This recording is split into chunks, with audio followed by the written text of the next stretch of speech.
বাসটা ৩৪ নম্বর জাতীয় সড়ক ধরে তীরের বেগে ছুটে চলেছে। জানলা দিয়ে বাইরে তাকালে সব ঝাপসা লাগছে। বাইরের ঘর বাড়ি মাঠ ঘাট সব যেন হুমড়ি খেয়ে পেছন দিকে চলে যাচ্ছে। তবে কোথাও কোথাও বাসটা একটু স্লো হয়ে যায়, মানে এই শহরের মাঝখান দিয়ে যখন পেরোয় তখন একটু আস্তে ধীরেই যায়। কোথাও কোথাও আবার স্টপেজ থাকে, কিছুক্ষণের জন্য দাঁড়িয়ে যায়। কলকাতা শিলিগুড়ি রুটের নাইট সার্ভিস ভলভো বাসগুলো এরকমই হয়। সন্ধে ৬টা নাগাদ প্রশান্ত ধর্মতলা থেকে বাসে উঠেছে। রাস্তায় কোনো সমস্যা না হলে এই গাড়ি কাল সকাল ৮টার মধ্যে শিলিগুড়ি পৌঁছে যাবে। সেখানেই তো প্রশান্তর বাড়ি। মা বাবা বোন সকলে অধীর আগ্রহে বসে থাকবে। প্রায় ১ বছর বাদে সে বাড়ি যাচ্ছে বলে কথা। প্রশান্ত বেশ ফুরফুরে মেজাজেই আছে। তার উপর তার মাইনেটা এক লাফে অনেকখানি বেড়ে গেছে। এইবারে যদি সুযোগ পায় তাহলে বিদিশাকে সে প্রপোজটা করেই ফেলবে। প্রায় অনেক দিন ধরে তাকে দেখেনি প্রশান্ত। হয়তো আগের থেকে আরো অনেক বেশি সুন্দরী হয়ে গেছে। এই সব কিছুই ভাবছিল প্রশান্ত। হঠাৎ একটা প্রবল ঝাঁকুনিতে তার হুঁশ ফিরে এলো। বাইরে তাকিয়ে দেখলো বাসটি অনেক ধীর গতিতে চলছে। বোধহয় কোনো গর্তে পড়ে কেঁপে উঠেছিল। কোনো এক অজ্ঞাত গ্রামকে পেছনে রেখে বাসটি ধীরে ধীরে এগিয়ে চলেছে। কিছু গাছপালা কালো স্তূপের মতো দুটি বাড়িকে ঘিরে রেখেছে। তার সামনে কিছুটা আগাছা। কিন্তু এ কি? একটি অপূর্ব সুন্দরী মেয়ে এই কালো স্তূপের মাঝে দাঁড়িয়ে আছে আর বোধহয় প্রশান্তর দিকে তাকিয়ে। ভীষণ মিষ্টি দেখতে মেয়েটিকে। সে ঠিক দেখছে তো? একবার চোখটা ঠিক করে রোগড়ে নিল প্রশান্ত।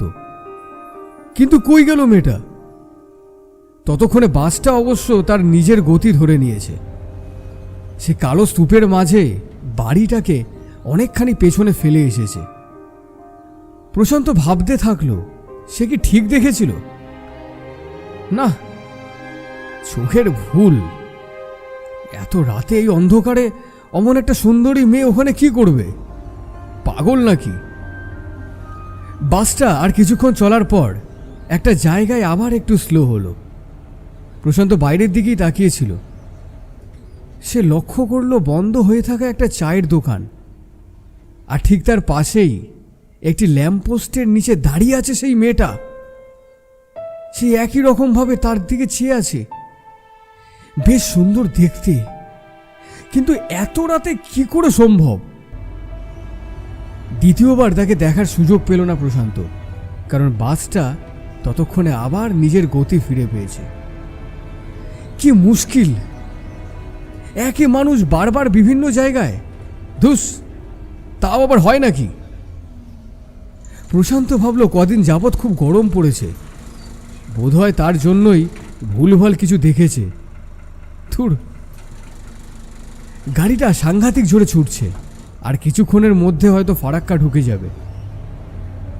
বাসটা ওখানে কিছুক্ষণ দাঁড়াতে পারে, নেবে মুখে চোখে একটু জল দিয়ে নেবে বলে ঠিক করলো প্রশান্ত। আপাতত একটু ঘুমানোর চেষ্টা করা যাক।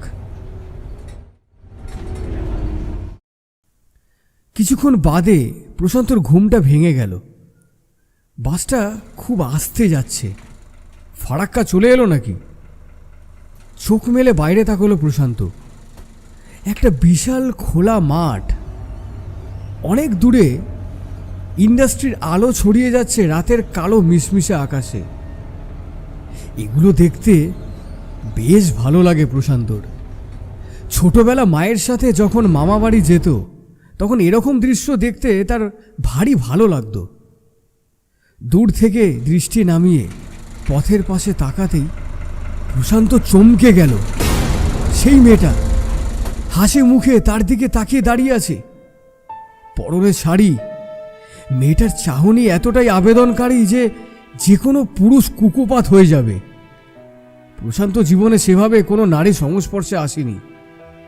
আর কিছুক্ষণ এইভাবে দেখলে প্রশান্তর মাথাটাই খারাপ হয়ে যাবে। আচ্ছা, অন্য অন্য সহযাত্রী কি এই মেয়েটিকে দেখতে পাচ্ছে? প্রশান্ত সেটা দেখার জন্য একবার সবার দিকে তাকিয়ে দেখে নিল। না, গোটা বাসের সবাই গভীর ঘুমে আচ্ছন্ন। তার মানে সে একাই দেখছে। কিন্তু এ কি, মেয়েটা কোথায় গেল? এই তো এখানেই ছিল। চোখের নিমেষে হাওয়ায় মিলিয়ে গেল নাকি? কি সব যে হচ্ছে!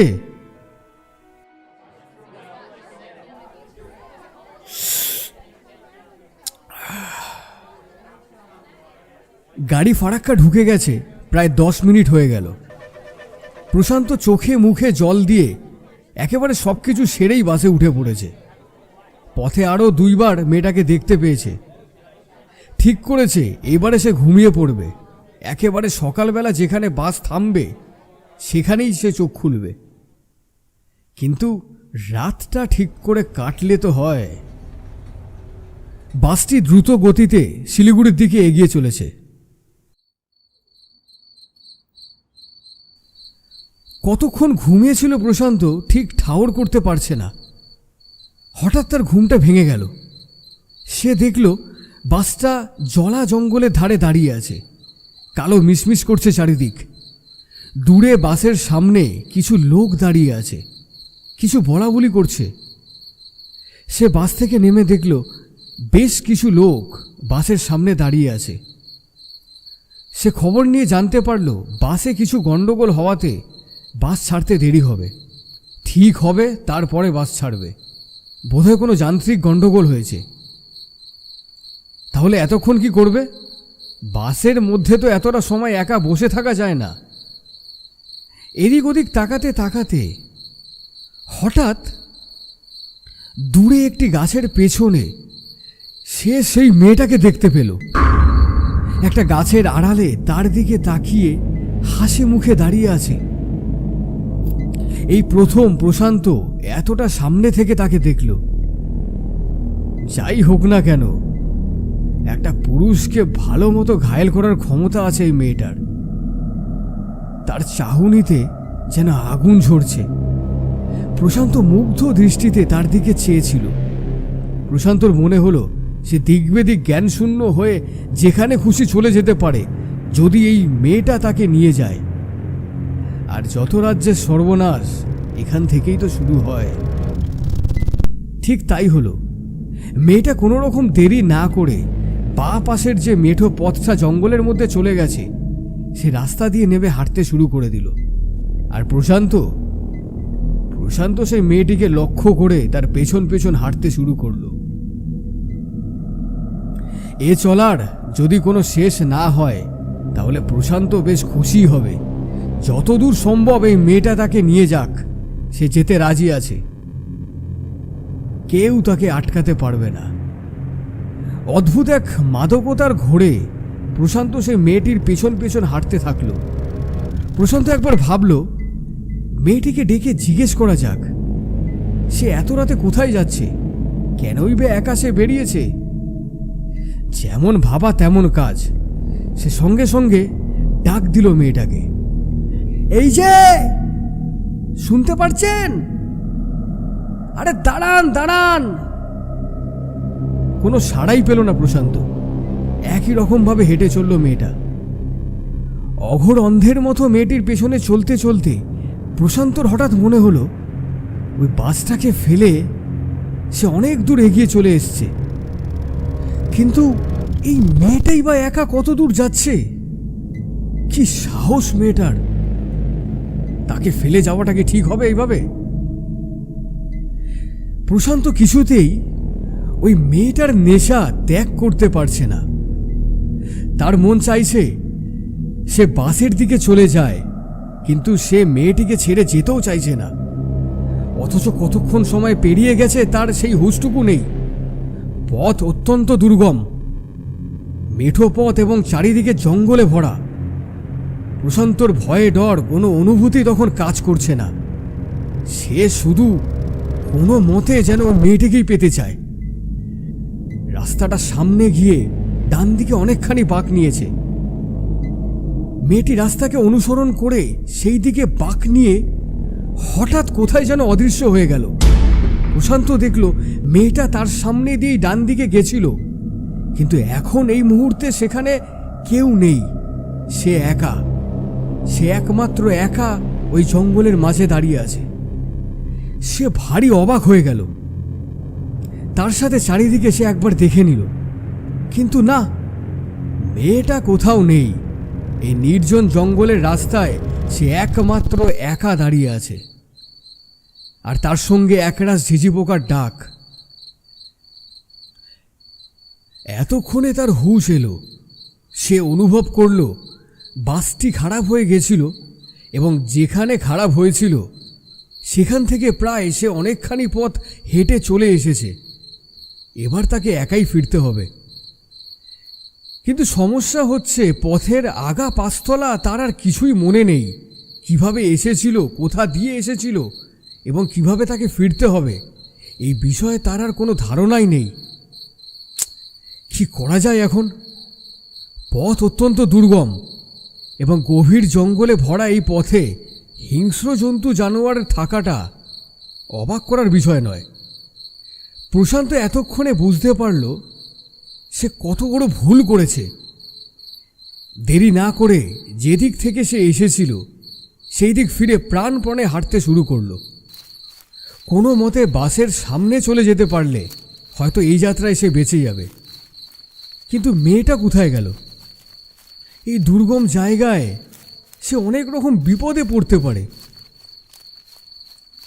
কিন্তু তাকে বাঁচাতে গেলে প্রশান্তর হয়তো আর বাড়ি ফেরা হবে না। এই ধরনের কিছু কথা ভাবতে ভাবতে সে যতটা দ্রুত সম্ভব হেঁটে চলল। যেদিক থেকে এসেছিল সেই দিকেই হেঁটে চলল। অদ্ভুত ব্যাপার হলো, সে অনেকটা হেঁটে ফেলল, কিন্তু যেখানে বাসটা দাঁড়িয়েছিল সেই জায়গায় পৌঁছাতে পারল না। আদেও এই রাস্তাটাই কি ছিল সে বিষয়ে প্রশান্তর যথেষ্ট সন্দেহ আছে। সে বুঝতে পারছে না তার কি করা উচিত। আরও খানিকটা হেঁটে আসার পরে রাস্তার সামনের দিকে দুটি ভাগে ভাগ হয়ে গেছে। কোন দিক থেকে এসেছিল এই ব্যাপারে সে কিছুই ঠাউর করতে না পেরে সে ঠিক করলো বাঁ দিকেই যাবে। যেমন ভাবা তেমনি কাজ। আর এক মুহূর্ত দেরি না করে বাঁ দিকের পথে প্রশান্ত পা বাড়াতেই হঠাৎ অনুভব করল তার পিছন দিক দিয়ে কে যেন দ্রুত বেগে রাস্তার একদিক থেকে আরেক দিকে সরে গেল। এবং যেটা ঘটল সেটা এতটাই দ্রুত ঘটল যে পেছন দিকে ঘুরে দেখলো রাস্তায় একটা কুকুরও নেই। এতটা দ্রুত বেগে কেউ যে চলে যেতে পারে এই বিষয়ে তার কোনো ধারণাই ছিল না। এমনকি কোনো জীবিত প্রাণী এভাবে চলে যেতে পারে বলে তার মনে হয় না। হয়তো কেউ ছিলই না। মেঠো রাস্তার মাঝে এই পরিবেশে সে একটা নিছক কল্পনা করেছে মাত্র। আর দেরি না করে সে ওই বাঁ দিকের পথ ধরে হাঁটতে শুরু করল। যতটা তাড়াতাড়ি সম্ভব সে হাঁটছে। পথটা কিছুটা দূরে গিয়ে আবার বাঁ দিকে ঘুরেছে। প্রশান্ত এগিয়ে গিয়ে বাঁ দিকে ঘুরতেই সোজাসুজি রাস্তার ঠিক মাঝখানে একটু দূরে একটি মানুষকে দেখতে পেল। তার দিকে পেছন করে রাস্তার ঠিক মাঝখানে বসে আছে। প্রশান্তর মনে হঠাৎ করে একটু সাহসের উদয় হলো। সে একটু আগ্রহ দেখিয়ে এগিয়ে গেল রাস্তার ঠিক মাঝখানে। কে আপনি? এত রাতে এখানে কি করছেন? বলতে বলতে প্রশান্ত ধীরে ধীরে ওই মানুষটির দিকে এগিয়ে গেল, কিন্তু সেদিক থেকে কোনো সাড়াই আসছে না। যত কাছাকাছি যাচ্ছে প্রশান্ত বুঝতে পারছে সেটি আসলে একটি মেয়ে। সে কিছু একটা করছে। ওই দিকে ঘুরে মাটি খোঁড়ার মতো একটা আওয়াজ আসছে প্রশান্তর কানে। এতক্ষণ ধরে এত কিছু হওয়ার ফলে এইবারে প্রশান্ত সাংঘাতিক রেগে গেল। রীতিমতো যথেষ্ট বিরক্ত হয়ে সে দ্রুত ওই মেয়েটির দিকে এগিয়ে গেল। মেয়েটার অনেকটা কাছাকাছি চলে গিয়েছিল। প্রশান্ত হঠাৎ তার পেছন দিকে একটি কালো ছায়া রাস্তার এদিক থেকে ওই দিকে সরে যেতে দেখল। কিন্তু এসব ব্যাপারকে উপেক্ষা করে ধীরে ধীরে মেয়েটির কাছাকাছি গিয়ে আস্তে করে মেয়েটির পিঠে হাত রাখল। আর ঠিক তখনই মেয়েটি ঘুরে তাকালো তার দিকে। কি বিভৎস রূপ! তার বীভৎস রূপ দেখে প্রশান্ত রীতিমতো প্রায় 10 হাত পিছনে ছিটকে চলে গেল।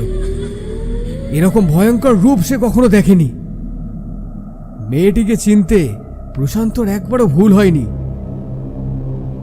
এই মেয়েটি সেই মেয়েটাই যাকে এতক্ষণ ধরে প্রশান্ত পথের মাঝে বারবার দেখতে পেয়েছে। কিন্তু তার একই রূপ, চোখ দুটি সাদা এবং মনেহীন। শরীর এবং মুখের চামড়া দেখলে মনে হয় এই মুখ কোনো জীবন্ত মানুষের হতেই পারে না। দীর্ঘদিন আগে মৃত কোনো শরীরের চামড়া ঠিক যেমন দেখতে হয়, এই মেয়েটির দেহের রং ঠিক ওরকমই। প্রশান্তর উঠে পালাবার মতো আর ক্ষমতা রইল না। কোনো মতে উঠে দাঁড়িয়ে সে ঘুরে মেয়েটির দিকে তাকাতেই লক্ষ্য করল সে খুব ধীরে ধীরে তার দিকে এগিয়ে আসছে। এতটা আস্তে এগোলে হয়তো প্রশান্ত প্রাণে বেঁচে পালাতে পারবে। প্রশান্তও ধীরে ধীরে দৌড়াতে শুরু করলো।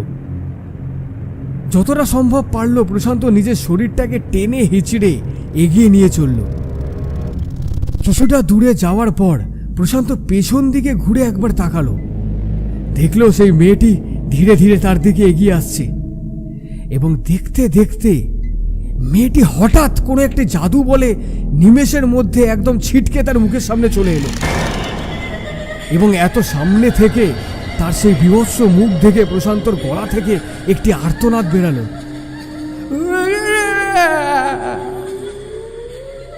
আর ঠিক তখনই হঠাৎ করে একটি অচেনা লোকের আওয়াজে তার ঘুম ভাঙলো। আরে দাদা, ও দাদা, অনেকক্ষণ ধরে দেখছি আপনি ঘুমিয়েই যাচ্ছেন। প্রথমে ভাবলাম আপনাকে ডাকবো না, তারপর ভাবলাম শিলিগুড়ি তো সামনেই, এরপরে তো আর বাস দাঁড়াবে না, তাই আপনাকে ডেকে দিলাম। কাল রাতে আপনাকে তো অনেকবার বাস থেকে উঠতে নামতে দেখলাম। সেই যে ফারাক্কা থেকে বাসে উঠেছেন তারপর থেকে আর নামছেন না, ঘুমোচ্ছেন তো ঘুমিয়েই যাচ্ছেন। আপনাকে দেখে মনে হচ্ছে আপনি বেশ ভয় পেয়েছেন। কোনো কি ভয়ঙ্কর স্বপ্ন টপ্ন দেখলেন নাকি? না, আসলে শরীরটা একটু খারাপ, তাই হয়তো একটু গভীরভাবে ঘুমিয়ে পড়েছিলাম। সকাল 9টা নাগাদ বাস শিলিগুড়ি পৌঁছে গেল। কাল রাতের এই স্বপ্ন দেখার মানেটা কি প্রশান্ত কিছুই বুঝতে পারল না। না বোঝাই ভালো। কেন, কি কারণ, এই বিষয়ে প্রশান্তর কোনো আগ্রহই রইল না। যা দেখেছে তা স্বপ্নের মধ্যেই বিলীন হয়ে যাক। আর সে কোনোভাবে সেই বিষয়ে কোনো কিছুই জানতে বা শুনতে কিছুই চায় না। বাড়ি গিয়ে কদিন বেশ জমিয়ে একটু বিশ্রাম নিতে হবে। শরীরটা খুব ক্লান্ত হয়ে আছে, আর তার সাথে মনটাও।